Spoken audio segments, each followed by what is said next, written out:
বাতৰিলৈ স্বাগতম জনাইছো। প্ৰধানমন্ত্ৰী নৰেন্দ্ৰ মোদীৰ মন কি বাত মোদীৰ তৃতীয়টো কাৰ্যকালৰ প্ৰথমটো মন কি বাত অনুষ্ঠান। इति विदा पुनर्मिलनाय, इसका अर्थ भी उतना ही प्यारा है।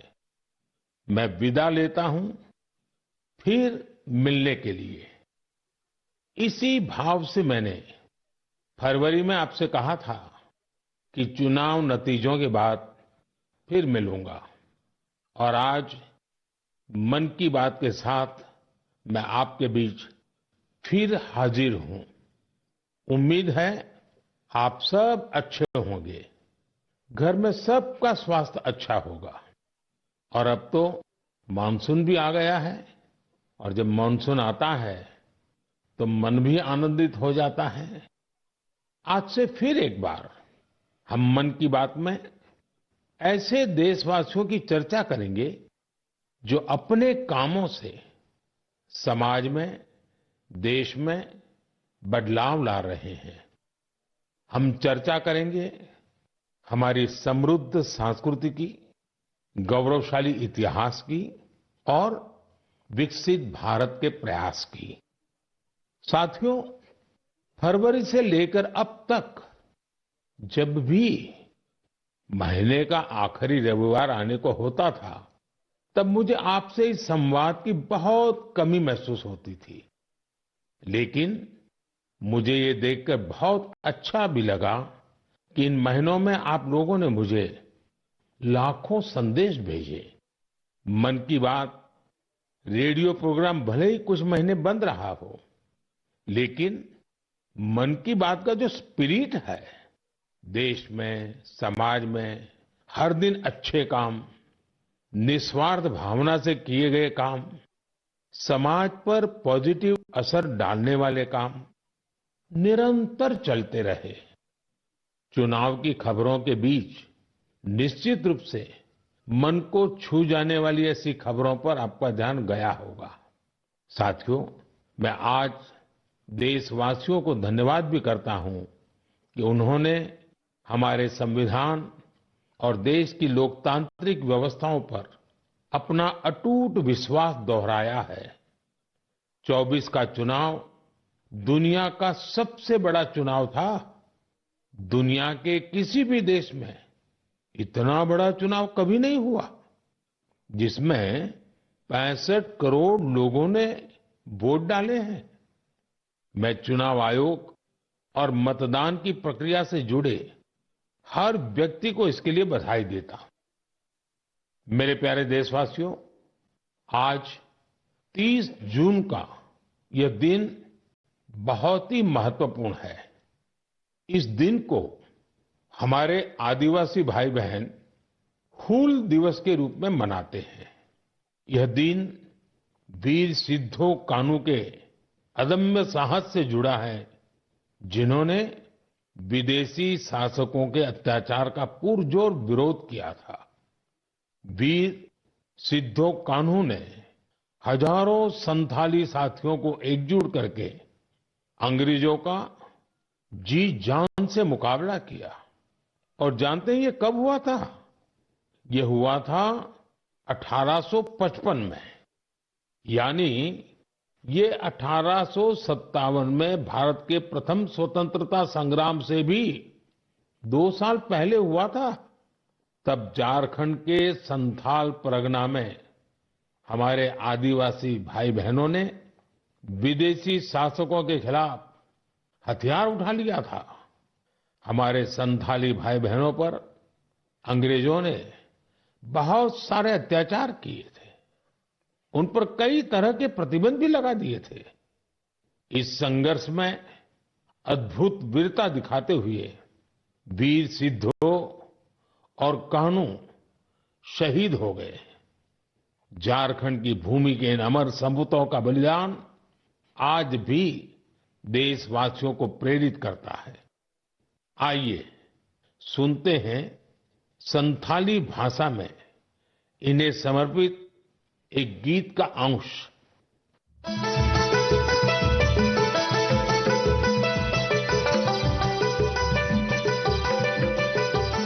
सीधा कानू बोल बुया मनावे ᱞᱮᱠᱟᱱ ᱡᱟᱦᱟᱸ ᱫᱤᱥᱚᱢ ᱨᱮᱭᱟᱜ ᱢᱟᱨᱟᱝ ᱦᱚᱸ ᱫᱚ ᱥᱟᱱᱛᱟᱞ ᱦᱩᱞ ᱠᱟᱱ ᱥᱟᱱᱛᱟᱞ ᱦᱩᱞ ᱫᱚ ᱟᱸᱫᱳᱲ ᱞᱮᱱᱟ ᱤᱝᱨᱮᱡᱽ ᱠᱟᱹᱱᱩᱱ ᱵᱷᱟᱸᱜᱚᱲ ᱞᱮᱱᱟ ᱡᱩᱢᱤ ᱵᱟᱧᱪᱟᱣ SPT ᱜᱮ ᱞᱟᱹᱜᱩᱭᱮᱱᱟ जंगारे पैगान साड़ी कने झाम जा फूल को होले बुया होले होले।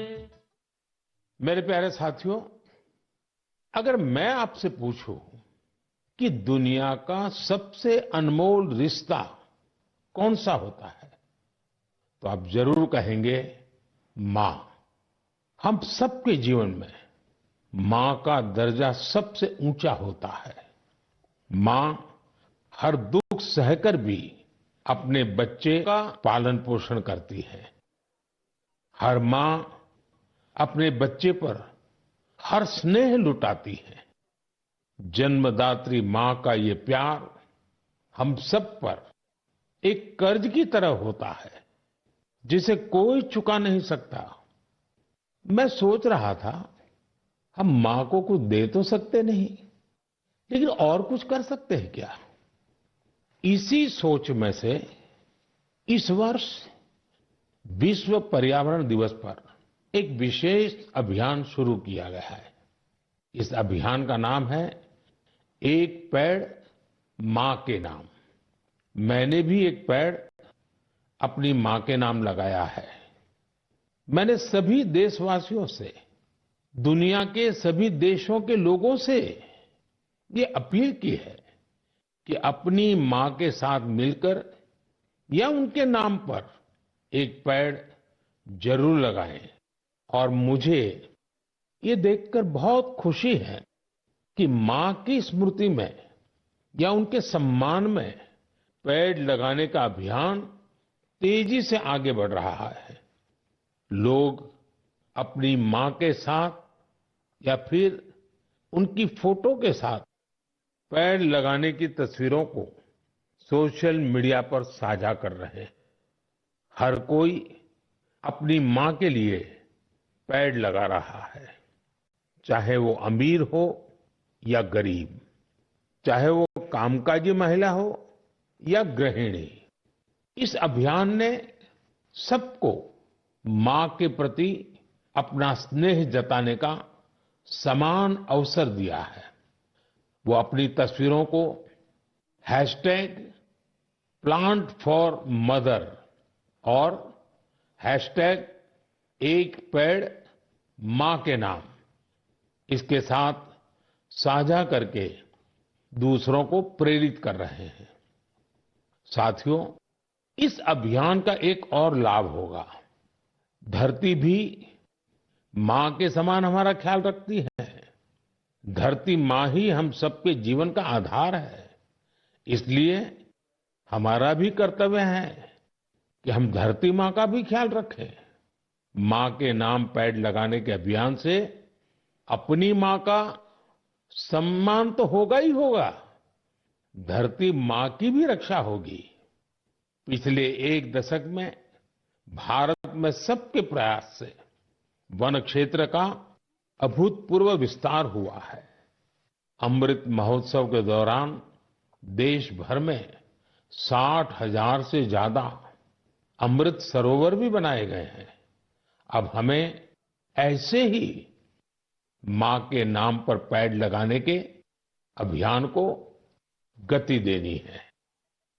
मेरे प्यारे देशवासियों, देश के अलग अलग हिस्सों में मानसून तेजी से अपना रंग बिखेर रहा है और बारिश के इस मौसम में सबके घर में जिस चीज की खोज शुरू हो गई है वो है छाता। मन की बात में आज मैं आपको एक खास तरह के छातों के बारे में बताना चाहता हूं।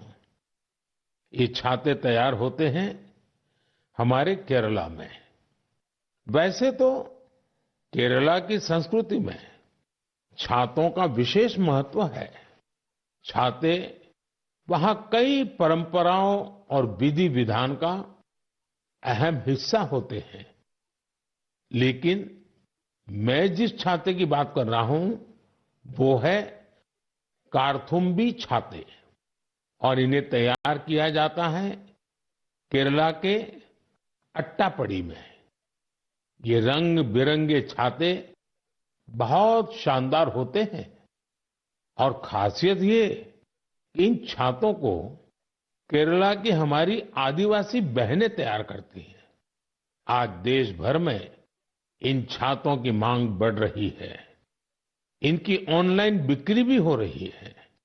इन छातों को वट्टालक्की सहकारी कृषि सोसाइटी की देखरेख में बनाया जाता है। इस सोसाइटी का नेतृत्व हमारी नारी शक्ति के पास है। महिलाओं के नेतृत्व में अट्टापडी के आदिवासी समुदाय ने एंटरप्रेन्योरशिप की अद्भुत मिसाल पेश की है। इस सोसाइटी ने एक बैम्बू हैंडीक्राफ्ट यूनिट की भी स्थापना की है। अब ये लोग एक रिटेल आउटलेट और एक पारंपरिक कैफे खोलने की भी तैयारी में है। इनका मकसद सिर्फ अपने छाते और अन्य उत्पाद बेचना ही नहीं है, बल्कि ये अपनी परंपरा, अपनी संस्कृति से भी दुनिया को परिचित करा रहे हैं। आज कार्थुम्बी छाते केरला के एक छोटे से गांव से लेकर मल्टीनेशनल कंपनियों तक का सफर पूरा कर रहे हैं। लोकल के लिए वोकल होने का इससे बेहतरीन उदाहरण और क्या होगा। मेरे प्यारे देशवासियों, अगले महीने इस समय तक पेरिस ओलंपिक शुरू हो चुके होंगे। मुझे विश्वास है कि आप सब भी ओलंपिक खेलों में भारतीय खिलाड़ियों का उत्साह बढ़ाने का इंतजार कर रहे होंगे। मैं भारतीय दल को ओलंपिक खेलों की बहुत बहुत शुभकामनाएं देता हूं। हम सबके मन में टोक्यो ओलंपिक की यादें अब भी ताजा हैं। टोक्यो में हमारे खिलाड़ियों के प्रदर्शन ने हर भारतीय का दिल जीत लिया था। टोक्यो ओलंपिक के बाद से ही हमारे एथलीट्स पेरिस ओलंपिक की तैयारियों में जी जान से जुटे हुए थे। सभी खिलाड़ियों को मिला दे तो इन सब ने करीब 900 इंटरनेशनल कंपटीशन में हिस्सा लिया है। ये काफी बड़ी संख्या है। साथियों, पेरिस ओलंपिक में आपको कुछ चीजें पहली बार देखने को मिलेगी। शूटिंग में हमारे खिलाड़ियों की प्रतिभा निखरकर सामने आ रही है। टेबल टेनिस में मैन और विमेन दोनों टीमें क्वालिफाई कर चुकी हैं। भारतीय शॉटगन टीम में हमारी शूटर बेटियां भी शामिल है। इस बार कुश्ती और घुड़सवारी में हमारे दल के खिलाड़ी उन कैटेगरीज में भी कम्पीट करेंगे जिनमें पहले वे कभी शामिल नहीं रहे। इससे आप ये अनुमान लगा सकते हैं कि इस बार हमें खेलों में अलग लेवल का रोमांच नजर आएगा। आपको ध्यान होगा, कुछ महीने पहले वर्ल्ड पारा एथलेटिक्स चैंपियनशिप में हमारी बेस्ट परफॉर्मेंस रही है। वहीं चेस और बैडमिंटन में भी हमारे खिलाड़ियों ने परचम लहराया है। अब पूरा देश ये उम्मीद कर रहा है कि हमारे खिलाड़ी ओलंपिक्स में भी बेहतरीन प्रदर्शन करेंगे। इन खेलों में मेडल्स भी जीतेंगे और देशवासियों का दिल भी जीतेंगे। आने वाले दिनों में मुझे भारतीय दल से मुलाकात का अवसर भी मिलने वाला है। मैं आपकी तरफ से उनका उत्साहवर्धन करूंगा। और हां, इस बार हमारा हैशटैग चीयर फॉर भारत है। इस हैशटैग के जरिए हमें अपने खिलाड़ियों को चीयर करना है, उनका उत्साह बढ़ाते रहना है। तो मोमेंटम को बनाए रखिए। आपका ये मोमेंटम भारत का मैजिक दुनिया को दिखाने में मदद करेगा। मेरे प्यारे देशवासियों, मैं आप सभी के लिए एक छोटी सी ऑडियो क्लिप प्ले कर रहा हूं। रेडियो क्वेट FM 93.3 से हिंदी शो नमस्ते।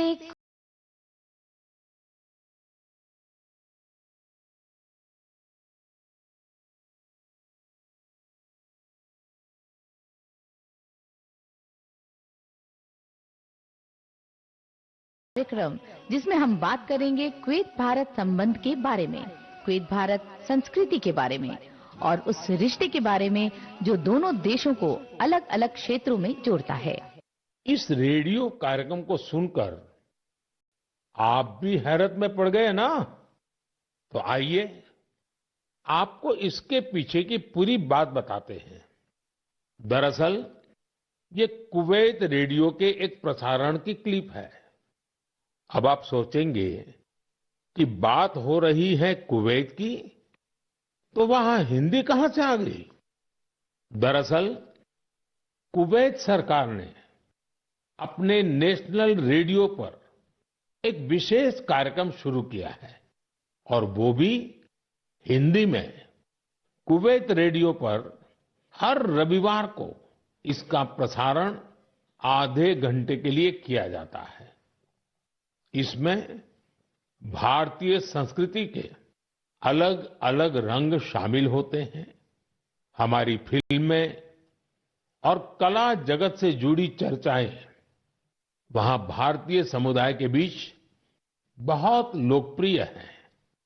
मुझे तो यहां तक बताया गया है कि कुवैत के स्थानीय लोग भी इसमें खूब दिलचस्पी ले रहे हैं। मैं कुवैत की सरकार और वहां के लोगों का हृदय से धन्यवाद करता हूं, जिन्होंने ये शानदार पहल की है। साथियों, आज दुनिया भर में हमारी संस्कृति का जिस तरह गौरवगान हो रहा है, उससे किस भारतीय को खुशी नहीं होगी? अब जैसे तुर्कमेनिस्तान में इस साल मई में वहां के राष्ट्रीय कवि की 300वीं जन्म जयंती मनाई गई। इस अवसर पर तुर्कमेनिस्तान के राष्ट्रपति ने दुनिया के 24 प्रसिद्ध कवियों की प्रतिमाओं का अनावरण किया। इनमें से एक प्रतिमा गुरुदेव रविंद्रनाथ टैगोर जी की भी है। ये गुरुदेव का सम्मान है, भारत का सम्मान है। इसी तरह जून के महीने में 2 कैरेबियाई देश सूरीनाम और सेंट विंसेंट एंड द ग्रेनाडीज ने अपने इंडियन हेरिटेज को पूरे जोश और उत्साह के साथ सेलिब्रेट किया। सूरीनाम में हिंदुस्तानी समुदाय हर साल 5 जून को इंडियन अराइवल डे और प्रवासी दिन के रूप में मनाता है। यहां तो हिंदी के साथ ही भोजपुरी भी खूब बोली जाती है। सेंट विंसेंट एंड द ग्रेनाडीज में रहने वाले हमारे भारतीय मूल के भाई बहनों की संख्या भी करीब 6000 है। उन सबको अपनी विरासत पर बहुत गर्व है। 1 जून को इन सब ने इंडियन अराइवल डे को जिस धूमधाम से मनाया, उससे उनकी ये भावना साफ झलकती है। दुनिया भर में भारतीय विरासत और संस्कृति का जब ऐसा विस्तार दिखता है, तो हर भारतीय को गर्व होता है। साथियों, इस महीने पूरी दुनिया ने 10वें योग दिवस को भरपूर उत्साह और उमंग के साथ मनाया है। मैं भी जम्मू कश्मीर के श्रीनगर में आयोजित योग कार्यक्रम में शामिल हुआ था। कश्मीर में युवाओं के साथ साथ बहनों बेटियों ने भी योग दिवस में बढ़ चढ़ करके हिस्सा लिया। जैसे जैसे योग दिवस का आयोजन आगे बढ़ रहा है, नए नए रिकॉर्ड्स बन रहे हैं। दुनिया भर में योग दिवस ने कई शानदार उपलब्धियां हासिल की हैं। सऊदी अरब में पहली बार एक महिला अल हनौफ साद जी ने कॉमन योगा प्रोटोकॉल को लीड किया। ये पहली बार है जब किसी सऊदी महिला ने किसी मेन योगा सेशन को इंस्ट्रक्ट किया हो। इजिप्ट में इस बार योग दिवस पर एक फोटो कंपटीशन का आयोजन किया गया। नील नदी के किनारे, रेड सी के बीचेज पर और पिरामिडों के सामने योग करते लाखों लोगों की तस्वीरें बहुत लोकप्रिय हुई। अपने मार्बल बुद्धा स्टैच्यू के लिए प्रसिद्ध म्यांमार का मारा विजया पैगोडा कॉम्प्लेक्स दुनिया में मशहूर है। यहां भी 21 जून को शानदार योगा सेशन का आयोजन हुआ। बहरीन में दिव्यांग बच्चों के लिए एक स्पेशल कैंप का आयोजन किया गया। श्रीलंका में यूनेस्को हेरिटेज साइट के लिए मशहूर गोल्फ फोर्ट में एक यादगार योगा सेशन हुआ। अमेरिका के न्यूयॉर्क में ऑब्जर्वेशन डेक पर भी लोगों ने योग किया। मार्शल आइलैंड पर भी पहली बार बड़े स्तर पर हुए योग के कार्यक्रम में यहां के राष्ट्रपति जी ने भी हिस्सा लिया। भूटान के थिम्पू में भी एक बड़ा योग दिवस का कार्यक्रम हुआ, जिसमें मेरे मित्र प्रधानमंत्री टोबगे भी शामिल हुए। यानी दुनिया के कोने कोने में योग करते लोगों के विहंगम दृश्य हम सब ने देखे। मैं योग दिवस में हिस्सा लेने वाले सभी साथियों का हृदय से आभार व्यक्त करता हूं। मेरा आपसे एक पुराना आग्रह भी रहा है। हमें योग को केवल एक दिन का अभ्यास नहीं बनाना है। आप नियमित रूप से योग करें। इससे आप अपने जीवन में सकारात्मक बदलावों को जरूर महसूस करेंगे। साथियों, भारत के कितने ही प्रोडक्ट्स हैं जिनकी दुनिया भर में बहुत डिमांड है, और जब हम भारत के किसी लोकल प्रोडक्ट को ग्लोबल होते देखते हैं तो गर्व से भर जाना स्वाभाविक है। ऐसा ही एक प्रोडक्ट है अराकू कॉफी। अराकू कॉफी आंध्र प्रदेश के अल्लूरी सीताराम राजू जिले में बड़ी मात्रा में पैदा होती है। ये अपने रिच फ्लेवर और अरोमा के लिए जानी जाती है। अराकू कॉफी की खेती से करीब 1.5 लाख आदिवासी परिवार जुड़े हुए हैं। अराकू कॉफी को नई ऊंचाई देने में गिरिजन कोऑपरेटिव की बहुत बड़ी भूमिका रही है। इसने यहाँ के किसान भाई बहनों को एक साथ लाने का काम किया और उन्हें अराकू कॉफी की खेती के लिए प्रोत्साहन दिया। इससे इन किसानों की कमाई भी बहुत बढ़ गई है।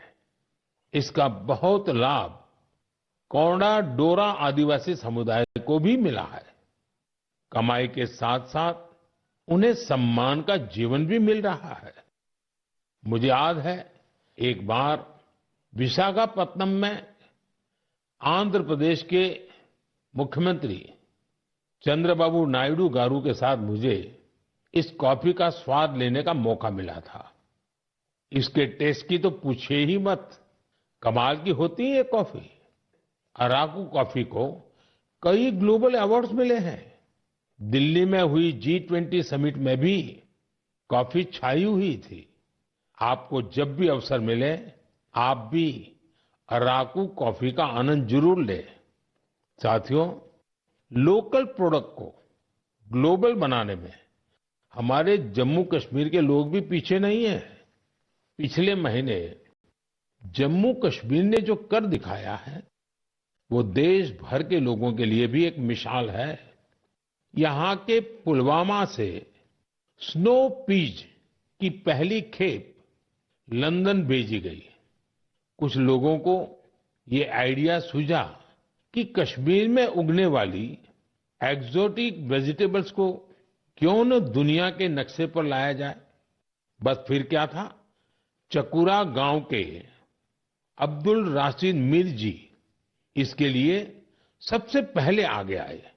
उन्होंने गांव के अन्य किसानों की जमीन को एक साथ मिलाकर स्नो पीज उगाने का काम शुरू किया और देखते ही देखते स्नो पीज कश्मीर से लंदन तक पहुंचने लगी। इस सफलता ने जम्मू कश्मीर के लोगों की समृद्धि के लिए नए द्वार खोले हैं। हमारे देश में ऐसे यूनिक प्रोडक्ट्स की कमी नहीं है।